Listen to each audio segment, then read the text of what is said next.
ایسی آیات ہوتی ہیں قرآنی یا کوئی ایسے اللہ کے اسم مبارکہ ہوتے ہیں جن کو پڑھنے سے فوری طبیعت ٹھیک ہو جاتی ہے؟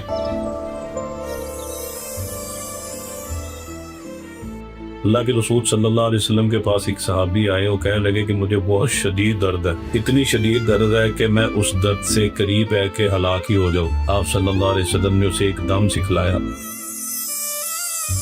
اسلامی ہسٹری میں ایسے معجزات دیکھے ہیں کہ بینائی اگر چلی بھی گئی ہے تو بینائی واپس آ جاتی ہے۔ ایک قرآن پاک کی آیت ہے فَجَعَلْنَاهُ سَمِيعًا بَصِيرًا، قرآن پاک سورہ دہر 29واں پارہ، فَجَعَلْنَاهُ سَمِيعًا بَصِيرًا۔ اگر کوئی بھی ہر نماز کے بعد 7 مرتبہ پڑھ کے اپنی آنکھوں پہ دم کرے تو اس کی اینک بھی اتر سکتی ہے۔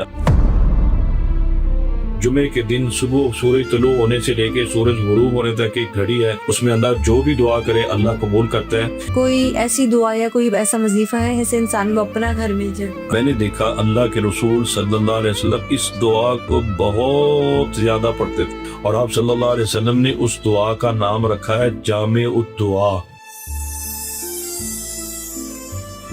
فجر کی نماز کے بعد یا عشاء کی نماز کے بعد اول و آخر درود ابراہیم کے ساتھ 3150 مرتبہ پڑھے، اللہ کی قسم یہ فوراً رزلٹ دیتا ہے۔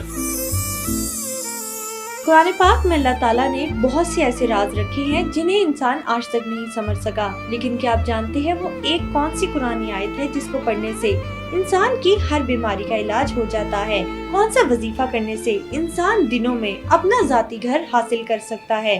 اور وہ کون سی دعا ہے جس کو پڑھنے سے انسان کی ہر خواہش پوری ہو جاتی ہے؟ یہ سب باتیں جاننے کے لیے آج کے ایپیسوڈ کو اینڈ تک ضرور دیکھیں۔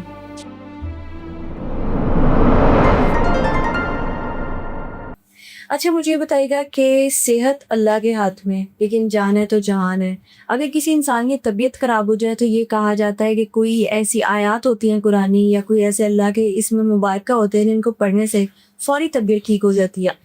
کون سے وہ اسم مبارکہ ہے؟ اگر میں سب سے پہلے پوچھوں کسی کو مائگرین ہو رہا ہے اسے کیا پڑھنا چاہیے؟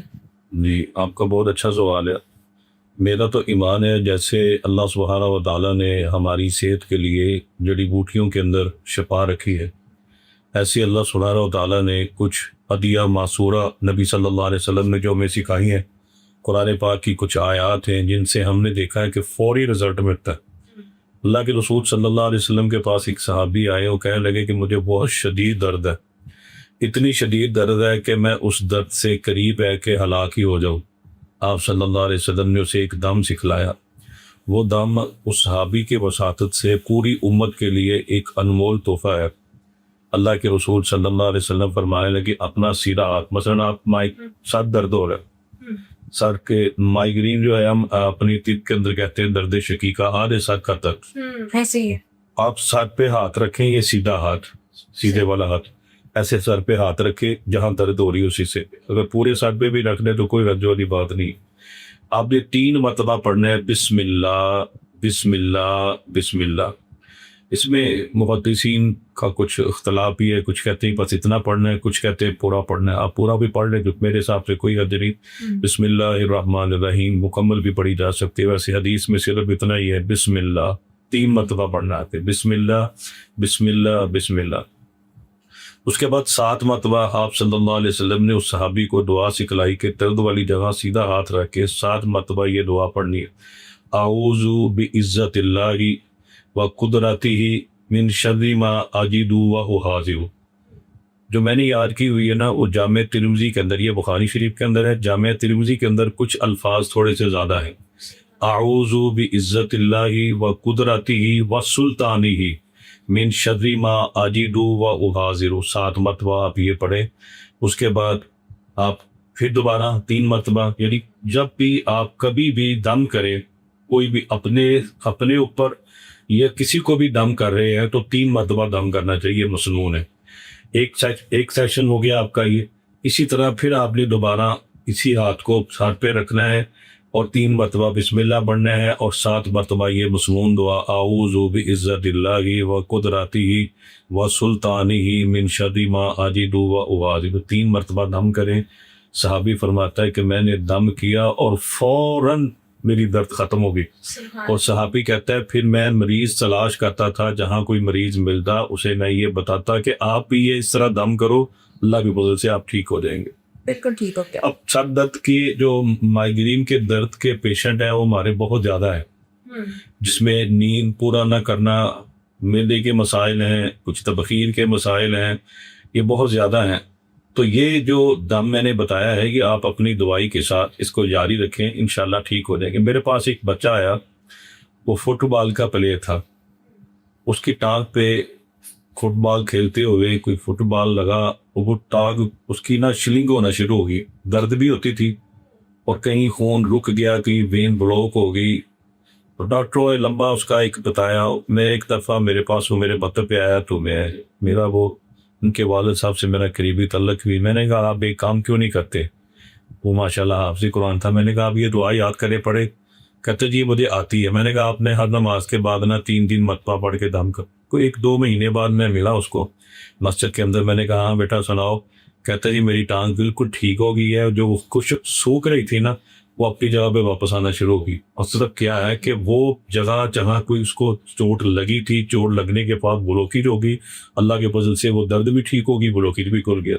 بالکل ٹھیک ہو گیا. یہ تو بہت ہی ایمان افروز چیزیں ہیں جو ہمیں اپنی ڈیلی لائف میں جو ہے بالکل ڈیلی روٹین میں شامل کرنی چاہیے. کوئی بیماری ہو چاہے بیماری نہ ہو. آج کل نا جو ہماری خوراک ہے اس میں 2 چیزیں بہت کامن ہیں. ایک تو ڈائبٹیز اور ایک بلڈ پریشر کا بہت مسئلہ ہے. کچھ لوگ کہتے ہیں ڈائبٹیز ایک دفعہ ہو جائے پھر وہ ٹھیک نہیں ہو پاتی، ریورس نہیں ہو پاتی. کوئی ایسی قرآنی آیت ہے جو لا علاج بیماریاں جیسے ڈائبٹیز ہو گئی یا پی کا مسئلہ ہو گیا ان کو ٹھیک کرتے؟ قرآن پاک کے اندر ایک نبی کا علیہ السلام کا واقعہ اللہ سبحانہ و تعالیٰ نے بیان کیا ہے. میں اکثر بیماروں سے یہ کہتا ہوں کہ جس کو وہ دعا آتی ہے اس کے لیے تو بہت اچھی دعا ہے، جس کو نہیں آتی وہ یاد کرے. آپ نے قرآن مجید فرقان حمید کے اندر حضرت ایوب علیہ السلام کا واقعہ سن رکھا ہے. اللہ سبحانہ و تعالیٰ بعض دفعہ بیماری آزمائش بن کے، امتحان بن کے آتی ہے. بعض دفعہ بیماریاں ہمارے گناہوں کا وبال بھی ہوتی ہیں. انبیاء علیہ السلام پہ جو بیماریاں ہیں وہ آزمائش ہوتی ہے. جیسے صحیح حدیث کے اندر اللہ کے رسول صلی اللہ علیہ وسلم نے فرمایا کہ سب سے زیادہ آزمائش نبیوں پر ہوتی ہے، سب سے زیادہ آزمائش. اس کے بعد پھر جتنا کوئی آدمی نیک ہوتا ہے ثم الامثل ثم الامثل، جتنا کوئی نیک ہے اتنی اس کی آزمائش ضرور ہوتی ہے. آزمائش میں بھی اللہ سبحانہ و تعالیٰ نے صبر کا حکم دیا ہے. حضرت ایوب علیہ السلام کا بڑا دلچسپ واقعہ ہے. اب وہ پورا واقعہ سنانے کے ٹائم نہیں ہے، لمبا واقعہ ہے. تو اس میں وہ بیمار ہوئے، اور بیماری ایسی کہ بیمار اپنے تو بیگانے تو چھوڑتے ہیں، اپنے بھی چھوڑ گئے. اللہ سبحانہ و تعالیٰ نے انہیں بڑا مال دے رکھا تھا، بڑی ان کے لیے آسائشیں تھی، سارا کچھ ان سے واپس لیا. بیویاں تھے، بچے تھے، سب چھوڑ کے، ماں سوائے ایک بیوی کے. انہوں نے پھر اپنی ایک لمبی آزمائش کے بعد ایک دعا کی. دعا بڑی اچھی دعا ہے. اللہ سبحانہ و تعالیٰ نے وہ دعا قرآن مجید کے اندر بیان کی ہے. کس لیے بیان کی؟ تاکہ امت محمد صلی اللہ علیہ وسلم کے لوگ بھی اس سے فائدہ اٹھائیں. آپ کو کوئی بھی بیماری ہے، ایون کہ کینسر ہے، ہیپاٹائٹس ہے، یا شوگر کی بیماری، ذیابیطیز ہے، کسی قسم کی بھی بیماری ہے، لا علاج بیماری، آپ اس دعا کو ضرور پڑھیں.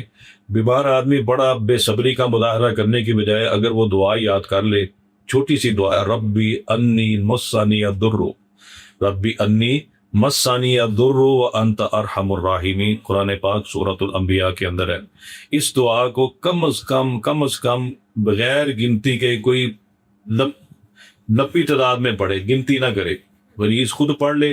اگر مریض خود نہیں پڑھ سکتا تو کوئی بھی اس کا قریبی اس کو پڑھ کے 313 مرتبہ اول آخر درود ابراہیم.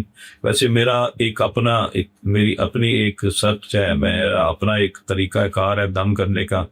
میں جب بھی کوئی بھی آیت، کوئی بھی قرآن پاک کی آیت یا عدیہ مسورہ دم کرتا ہوں، سب سے پہلے میں اللہ کی تعریف کرتا ہوں. 7 مرتبہ سورہ فاتحہ پڑھے مکمل، سورہ فاتحہ، اس کے بعد پھر درود ابراہیم 7 مرتبہ. اس کے بعد پھر آپ وظیفہ شروع کریں، جو بھی وظیفہ کر رہے ہیں. وظیفے کے آخر میں پھر آپ درود پاک پڑھیں. اس سے زیادہ دم مؤثر ہو جاتا ہے اور زیادہ جلدی افاقہ ہوتا ہے. اس طرح کر کے آپ دم کریں، انشاءاللہ اللہ سبحانہ و تعالیٰ آپ اس بیماری کے اندر جس میں مبتلا ہیں. دیکھیں 2 چیزیں ہیں قرآن و حدیث میں، اللہ کے رسول صلی اللہ علیہ وسلم نے دونوں چیزوں کا ہمیں حکم دیا ہے. ایک ہے دعا، عین الفا کے ساتھ دعا. دعا میں وظائف سارے وظائف ہیں ہی دعا. اور دوسرا ہے دوا واو الف کے ساتھ دعا. دونوں چیزوں کا اہتمام کریں. انشاءاللہ آپ دیکھیں گے کہ آپ کو اللہ تعالیٰ بہت جلد صحت یاب کروا دے گا. اچھا، جو جدید میڈیکل سائنس ہے اس میں ہم یہ سنتے ہیں جو ڈاکٹرز کہتے ہیں کہ اگر آئی سائٹ کمزور بھی ہو گئی ہے تو اس میں آئی سائٹ کو ریورس کرنا بہت مشکل ہے، لیکن ہم نے اسلامک ہسٹری میں ایسے معجزات دیکھے ہیں کہ بینائی اگر چلی بھی گئی ہے تو بینائی واپس آ جاتی ہے. کوئی ایسا اللہ کا نام ہے جس کو پڑھنے سے بینائی تیز ہوتی ہو یا بینائی لوٹ کر واپس آتی ہو؟ دیکھیں امام بخاری رحمہ اللہ ابھی ماں کے پیٹ میں تھے تو ان کی والدہ نے ایک نیت کی کہ اللہ تو مجھے اگر بیٹا دے گا تو میں دین کا مبلغ، دین کا عالم، دین کا دائی، دین کا مجاہد سپاہی بناؤں گی. بیٹا پیدا ہوا نبینا. اور امام بخاری رحمہ اللہ کی والدہ ایک لمبا عرصہ ان کے لیے دعا کرتی نہیں. اللہ تعالیٰ نے ان کو بینائی، مادرزاد نبینے تھے، بینائی کی. اور آپ دیکھیں کہ امام بخاری رحمہ اللہ نے جو کام کیا، صحیح بخاری لکھی، اصح الکتب بعد القرآن، قرآن پاک کے بعد صحیح ترین جو حدیث کی کتاب ہے وہ صحیح بخاری. تو یہ بات آپ کی بالکل درست ہے. ایسے معجزات سیرت کے اندر سوانح حیات کے نیک لوگوں کے اندر لکھے ہوئے ہیں کہ ان کی بنائی واپس آئی ہے. دیکھیں قرآن پاک کی جو قرآن پاک کی دعائیں ہیں، اللہ سبحانہ و تعالیٰ کے جو نام ہیں عدیہ معصورہ ہیں، ان میں سے کوئی بھی آپ پڑھتے ہیں تو میرا تو یہ ہے ایک ایمان کہ وہ ایک دعا ہی ہے. وہ آپ ایک دعا ہی کر رہے ہیں. اس دعا کے اندر جتنا اخلاص ہوگا، جتنی آپ کی نیت اچھی ہوگی، جتنا آپ کا دندے دل ہوگا، اللہ سبحانہ و تعالیٰ آپ کو فوراً اس کا رزلٹ دے گا. اب سوال یہ ہے کہ بچوں کی بینائی تیزی سے کم ہو رہی ہے، تیزی سے نیچے آ رہی ہے، تو اس کو روکنے کے لیے آپ نے کیا کرنا ہے؟ یہ میرا نمبر جو ہے نا، یہ 92 میں مجھے اینک لگی تھی. 92 میں اس وقت سے لے کے آج تک وہی نمبر ہے. 1.5 نمبر کی اینک ہے میری، دور کی میری کمزور ہے. اس کے بعد میری نظر کمزور نہیں ہوئی. ایک قرآن پاک کی آیت ہے فَجَعَلْنَاهُ سَمِيعًا بَصِيرًا، قرآن پاک سورہ دہر 29واں پارہ. فَجَعَلْنَاهُ سَمِيعًا بَصِيرًا. اگر کوئی بھی ہر نماز کے بعد 7 مرتبہ پڑھ کے اپنی آنکھوں پہ دم کرے تو اس کی اینک بھی اتر سکتی ہے، اور اللہ تعالیٰ چاہے تو اس کی جو ہے نظر جو بہت تیزی سے گر رہی ہے وہ فوراً رک جائے گی انشاءاللہ. سبحان اللہ، بالکل ٹھیک ہو گیا.